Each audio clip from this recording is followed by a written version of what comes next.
Giờ chia tay lần cuối gượng cười mà nghe tim đớn đau dạ dày. Un homme quitte sa famille parce qu'il pense qu'elle l'empêche de réussir, mais le destin lui réserve une leçon. Car Pharoah savait qu'il allait devenir une star. Il avait le physique, le charme, l'intelligence, et surtout, il avait l'ambition. En effet, il avait l'impitoyable volonté d'arriver au sommet, et de ne rien laisser se mettre en travers de son chemin. Ce que Carr voulait par-dessus tout, qu'était passé à la télévision, être l'homme qui façonnait les opinions et commentait les événements mondiaux. Carr voulait être Larry King sans les lunettes.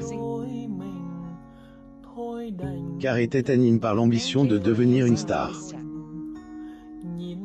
Source: Shutterstock.com. Carr a donc passé ses étés à travailler à la station de télévision locale et, une fois le lycée terminé, il est entré à l'université pour se spécialiser dans la communication et le journalisme. Bien sûr, rien n'est jamais parfait, et pendant sa dernière année, Carr tombe amoureux. Qu'était la plus belle fille qu'il ait jamais vue, la plus gentille, la plus douce et la plus sympathique. Carr tombe amoureux de Gail. Gail était aussi différente de Carr qu'un être humain peut l'être, mais d'une certaine manière, leurs différences alimentent leur attirance et leur passion l'un pour l'autre. Malheureusement pour Carr, cette passion apporte ses fruits. Carr savait qu'il allait devenir une star. Source: Une splash. Gail tombe enceinte et même si Carr a proposé ce qu'il pensait être une solution éminemment sans compte tenu de leur âge et de leur situation, Gail la refuse. Elle allait avoir le bébé, avec ou sans Carr. Et parce que Carr aimait vraiment Gail, il l'a soutenue et lui a proposé de l'épouser. Qu'était la dernière chose de centre que Carr devait faire dans sa vie? Gail, en fin de compte, portait des jumeaux, un garçon et une fille, Lynn et David. Carr était ravi quand les bébés sont nés. Il était fier de voir deux petites répliques de lui-même, mais il s'est vite rendu compte qu'il passait au second plan pour les enfants et cela ne convenait pas à son ego. Gail et Carr ont eu des jumeaux. Source: Une splash. Les 6 premiers mois ont été un cauchemar pour Carr. Les bébés criaient, faisaient caca et pissaient, et Gail gérait tout cela comme une pro, avec un sourire sur le visage et une chanson sur les lèvres. Carr, qui terminait ses examens finaux, passait ses nuits à étudier à la bibliothèque. Une fois les examens et la remise des diplômes terminés, il voulait aller à New York et chercher un emploi dans l'une des grandes chaînes. Mais Gail lui a fait remarquer que New York était cher, et il fallait penser au bébé. Carr a donc emmène sa petite famille en Caroline du Sud, et a postulé pour un emploi dans la station où il travaillait lorsqu'il était enfant. Il trouve un emploi dans une chaîne de télévision locale. Source: Une splash. Ils lui ont proposé un travail de reportage extérieur, consistant principalement à se rendre à des événements locaux ou à des foires de contes, et à interviewer des célébrités locales. Carr en a des tests chaque minute, mais qu'était la première étape et il s'est assuré de faire son travail avec brio. Lorsque les jumeaux ont eu 5 ans, Carr en avait assez de sa vie et n'était plus amoureux de Gail. Comment avait-il pu la trouver gentille alors qu'elle était simplement ennuyeuse? Il a commencé à avoir des liaisons, et il n'a pas pris la peine de les cacher. Puis Carr a eu sa grande chance. Il faisait un reportage sur une foire locale, debout devant la grande roue, quand toute la structure a commencé à se déformer. Alors que des cris d'horreur retentissaient, Carr ordonne au caméraman de continuer à filmer. Carr a eu sa chance quand une grande roue s'est effondrée. Une splash. Il a rendu compte de la catastrophe en cours de manière passionnée, émotionnelle, mais professionnelle. Car et son caméraman ont couvert l'événement du début à la fin. Car était là, aidant les survivants à sortir de l'épave de métal tordu, serrant dans ses bras une mère en deuil, des larmes coulant sur ses propres joues couvertes de poussière, parlant au premier intervenant. La station a diffusé le tout en direct, et la performance de Carr est devenue virale et a été reprise par des ressos dans tout le pays. 3 jours plus tard, il a été invité à rejoindre une grande chaîne en tant que reporter de terrain. He abandoned his family without a word. Source. Une splash car n'a pas hésité. Il a accepté. Pas d'humeur à la confrontation, il a simplement appelé un UB, s'est rendu à l'aéroport, et a pris un avion pour New York. Tout ce dont il avait besoin, il pouvait l'acheter. Il allait devenir une star.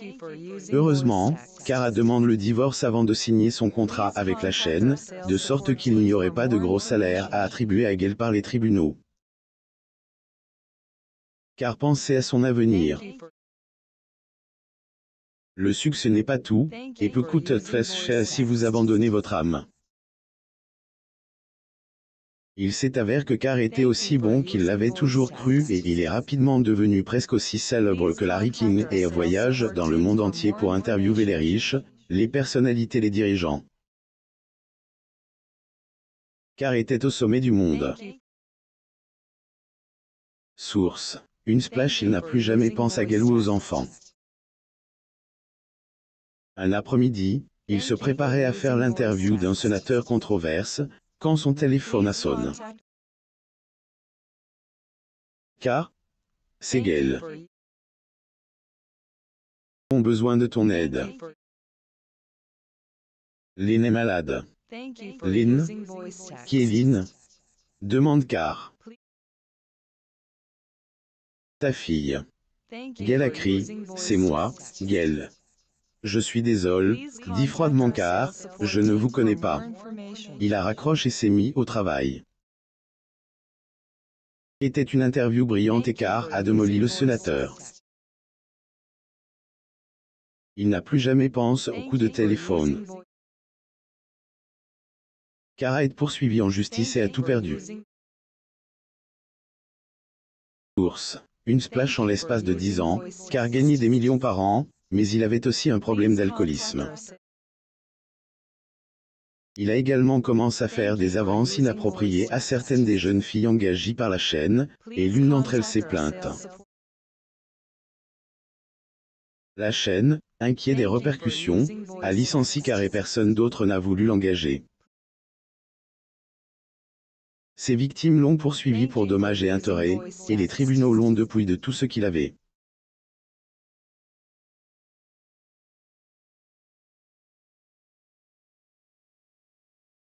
Carr était sans ressources, inemployable, sans abri et vivait dans sa voiture. Il n'avait nulle part où aller, et personne vers qui se tourner.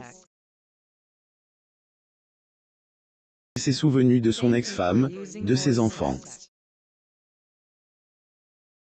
Elle avait toujours été douce et gentille, Carr pensait qu'elle l'accueillerait. Carr a mendie de l'argent pour l'essence à un ancien collègue et a conduit jusqu'en Caroline du Sud. Il s'est arrêté devant son ancienne maison et a repeint son expression la plus déprimée dans le rétroviseur, puis il a remonté l'allée et a frappé à la porte. Il vivait dans sa voiture. Une splash, une grande et jolie fille a répondu et Carr lui a dit qu'il voulait parler à Gale. Il a crié, « Maman, c'est pour toi !» et s'est enfui dans le couloir.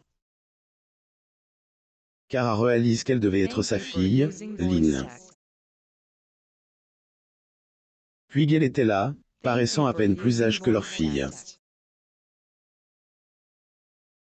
Un sanglot s'échappait de ses lèvres.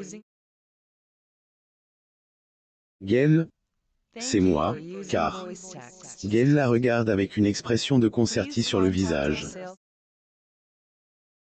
Car, je suis désolée, dit-elle, je ne te connais pas. Gail a fermement fermé la porte au nez de Car. Car a entendu une voix de fille demander qui qu'était, et Gail a répondu, personne, un ivrogne qui cherche l'aumône. Cette nuit-là, Car a dormi dans un refuge local pour sans-abri. Il n'avait personne et rien. Mais sacrifie la seule bonne chose qu'il avait eue dans sa vie à son ambition, et il ne lui restait que descendre. Découvrez à présent l'histoire de cet homme, qui attend de prendre l'argent de sa belle-mère, et la vite regrette. Le récit s'inspire de l'histoire de notre lecteur mais a été rédigé par un écrivain professionnel. Tous les noms ont été modifiés pour protéger les identités et garantir la confidentialité. Partagez votre histoire avec nous, elle changera peut-être la vie de quelqu'un. Si vous souhaitez partager votre histoire, veuillez l'envoyer à info@amomama.com. Suivez aussi Amomama sur Google News pour plus d'histoires.